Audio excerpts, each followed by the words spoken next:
Hello mga palangga, masang buhay sa ating lahat. Kumusta kayo dyan? Welcome to my channel again. Nagmamadali ako ngayon kasi gusto ko nang kumain yan.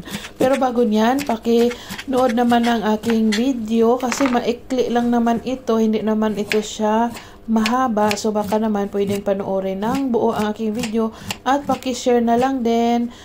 Maraming salamat. So ayan, nagprepare ako ng aking gulay na ihalo ko sa aking lulutuin ngayon. Chinese cabbage, carrot, at saka itong onion. Isang buong onion kasi masarap siya.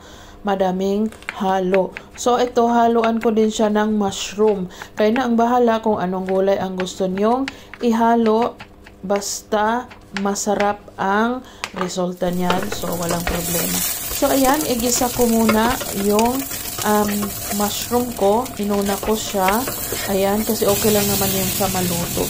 Tapos, hindi ko napindot ang aking camera. So, nakalagay na ang aking mga gulay dyan. Pagkatapos niyan, huwag mo na masyadong lutuin. Ilagay ang fresh pansit. So, kung nakikita nyo yung unboxing ko ng mga Japanese food na in-order ko, yan yun siya. Japanese yun siya.